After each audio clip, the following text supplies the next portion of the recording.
This is your host, Nate, and I'm very excited for another episode of the show about science. Today, we have Dr. Daryl. He's an emergency medicine doctor. Dr. Daryl is also a singer of a punk rock band called the Bollweevils. Hello. Hello. Oh, hey, how are you doing there, Nate? Good. You ready to do this? Yep. All right, I'm ready too. I'm excited. Since you're a punk rock singer, this song's for you. Toy, toy, toy, 4 hours go. I'm sedated. Nothing to do, no way to go home. Oh, we're going to sing sedated? Yep. 24 hours go. I want to be sedated.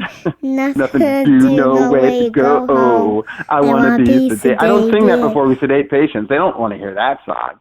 Bam, bam, bam, bam, bam, bam, bam, bam, bam. I want to be sedated. What do you know about sedation? Well, sedation is very useful for us to do sometimes very painful procedures for individuals. You know, if somebody came into the emergency department where I work and they needed to have, say, their shoulder put back into place or have some bones reset, we'd actually give them medications to sedate them. And the medications that we use are kind of a combination of things that, one, help to make you pretty sleepy and relaxed so that you're not so afraid of what we're going to do. And we also give you medications to control discomfort and pain at the same time. And we have to give them in the proper doses based upon the patient's size and their weight, basically. And, of course, we have to make sure there's no contraindications for them receiving the medications. And once we give those medications at a proper dose, we can then do the procedure, and afterwards, you don't even know that we did it. You're like, whoa, did you do the procedure? And I'm like, yeah, we did. We put your shoulder right back in place, sir. Like, wow, I feel so good. I feel so great. I feel like you didn't do anything. I'm like, I did a lot. You should see me sweating from pulling on your shoulder. So, yeah, sedation is one of those things that we do in the hospital so that we can actually get procedures done. So what do you know about heart surgery? Well, my profession is specifically emergency medicine, so I'm not a cardiothoracic surgeon. But I know that individuals who have significant coronary artery disease, that's actually where people's vessels in their heart, the blood vessels that supply their oxygen, if their vessels are not working so well, specifically more than one vessel not working so well, what they'll do is they'll take another blood vessel, usually from your leg or sometimes from your chest, and they'll actually graft it. That means they'll put it onto one of the vessels that's good and then do a thing called bypass, where they'll actually bypass all the bad vessels so that the blood flow will actually be robust going to the rest of the heart, so the heart will do its job more effectively.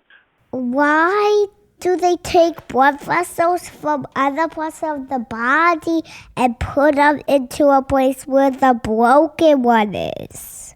Because it's almost like a plumber taking a pipe that doesn't work and then putting a good pipe in to make the water flow to where it needs to go. And the best thing to do is to use something from your own body so your body can recognize it. There's a lot of other vessels that can be used, like veins, that can be used as a conduit to allow blood flow to go to the good part of the heart.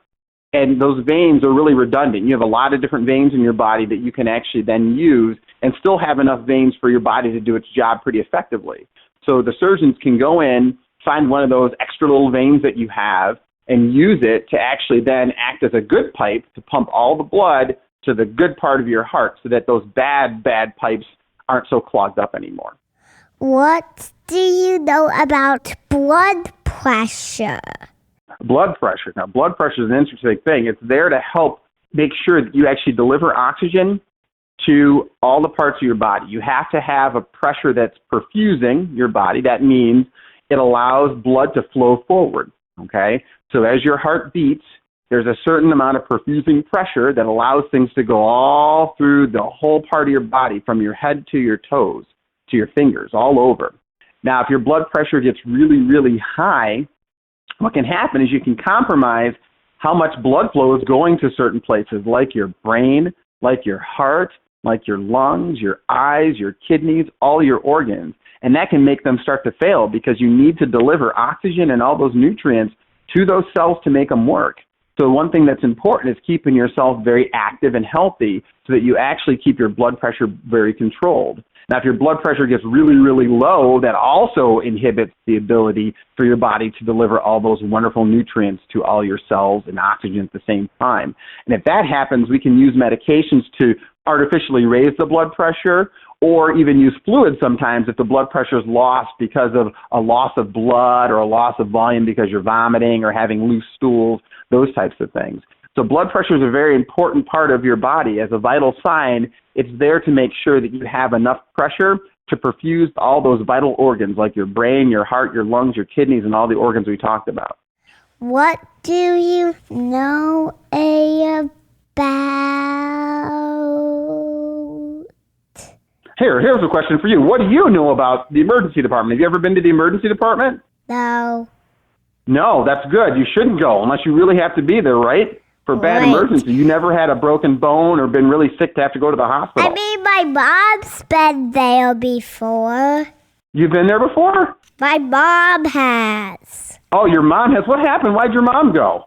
The elevator hurt her foot. Oh, no, the elevator closed on her foot? Or did you say an elephant hurt her foot? What did you say? An elephant on the elevator hurt your mother's foot. No. Oh, okay. I was going to say, I know that elephant. He's a pretty bad dude. He's stomping on people's feet all the time. He's a horrible guy. Yeah. What do you know about fractures in bones? What about fractures in bones? What do you want to know about fractures in bones? Just anything about it.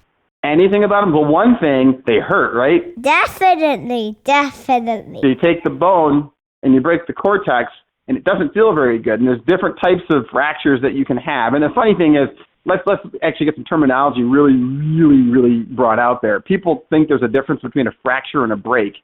And the honest truth is, if I threw a rock at your window and fractured it, I broke it, right? So they're both the same thing. But the big thing is you have to classify what type of injury you have, whether or not the fracture is open or closed, which means if the bone's sticking through the skin, it's pretty bad. That's called an open fracture.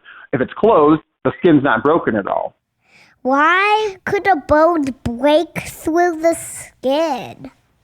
So if you have enough force applied and the bone's at a sharp enough angle, it can actually then take the sharp ends that are actually no longer approximated to each other and poke through your skin.